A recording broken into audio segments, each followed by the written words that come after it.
नमस्कार।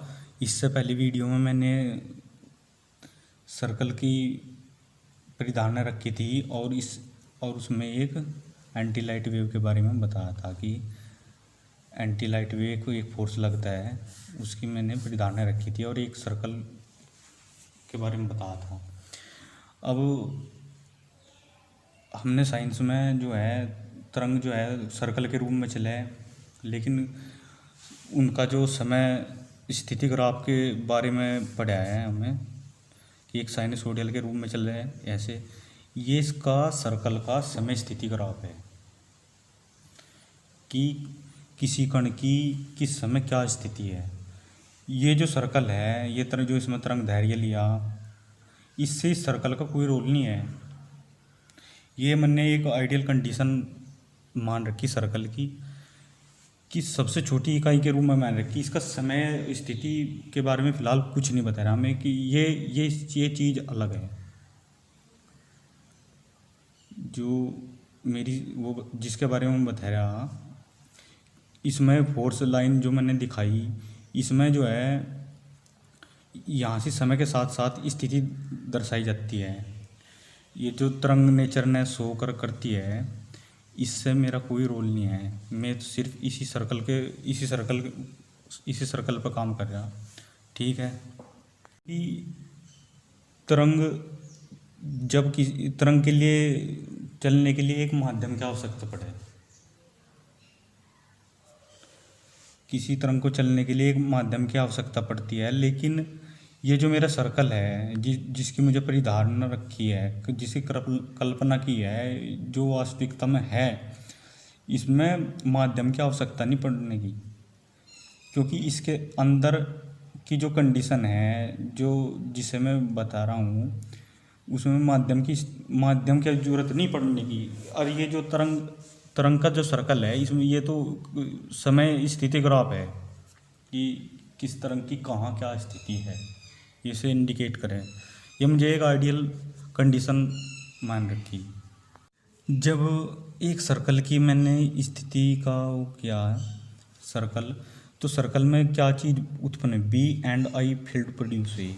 B and I field produce होने के कारण उसमें एक अलग से फोर्स उत्पन्न हुआ, जिसे मैं एंटी लाइट वेव के रूप में देख रहा। तो क्या है, विद्युत चुम्बकीय तरंगों में भी क्या चीज़ है, बी है एंड आई है, विद्युत फील्ड है और चुम्बकीय क्षेत्र है। तो वहाँ भी एक फोर्स क्रिएट होगा जिसकी दिशा विपरीत डायरेक्शन में होगी, जैसे इसमें सर्कल में मैंने रखी मुझे।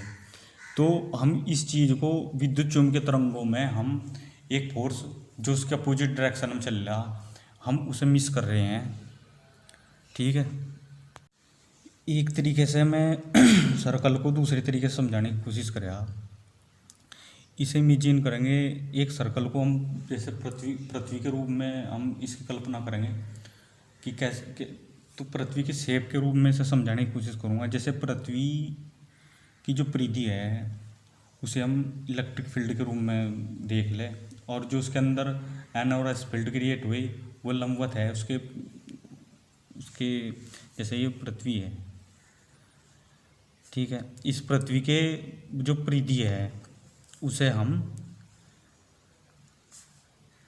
इलेक्ट्रिकल लाइन है उसके रूप में देख लें, और जो इसके लंबवत है एन और एस फील्ड क्रिएट हुई, वो मैग्नेटिक इफेक्ट शो करे पृथ्वी में। तो क्योंकि भाई सर्कल छोटी भी इकाई है और बड़ी भी है, तो हम इसे पृथ्वी के शेप में भी इसे पृथ्वी के रूप में भी हम इसे वो कर सकें, क्योंकि पृथ्वी एक सर्कल नुमा है। तो ये कुछ इस तरह से इसका शेप है। देखो, पृथ्वी के अंदर जो इलेक्ट्रिक फील्ड हो गया और ये हो गया मैग्नेटिक फील्ड। इस चीज़ में इलेक्ट्रिक और मैग्नेटिक फील्ड तब क्रिएट हो जब एनर्जी लॉस हुई हो, फ्रिक्शन के द्वारा लगा ले। ठीक है, तो इसमें मुझे पहले बताया था कि कैसे कैसे फ्रिक्शन के द्वारा इसमें इलेक्ट्रिक और मैग्नेटिक फील्ड प्रोड्यूस हुई। अब मैं आपको बताऊंगा सर्कल खोले। सर्कल के अंदर फिलहाल आपसे तीन चीज़ बताई, F B and I tends to M. ठीक है, लेकिन ये क्यों विद्युत फील्ड और चुंबकीय फील्ड क्यों क्रिएट हुई, क्यों? तो जो सर्कल है ना, सर्कल मुझे दो भाग में डिवाइड कर दिया। फर्स्ट सिंगल वेव प्रोपेगेशन और डबल वेव प्रोपेगेशन। जिस सर्कल में फ्रिक्शन लग जाएगा, चाहे वह कंडीशन, जैसे ये सर्कल था इसमें फ्रिक्शन हो गया, चाहे कंडीशन या ऐसे हो या फिर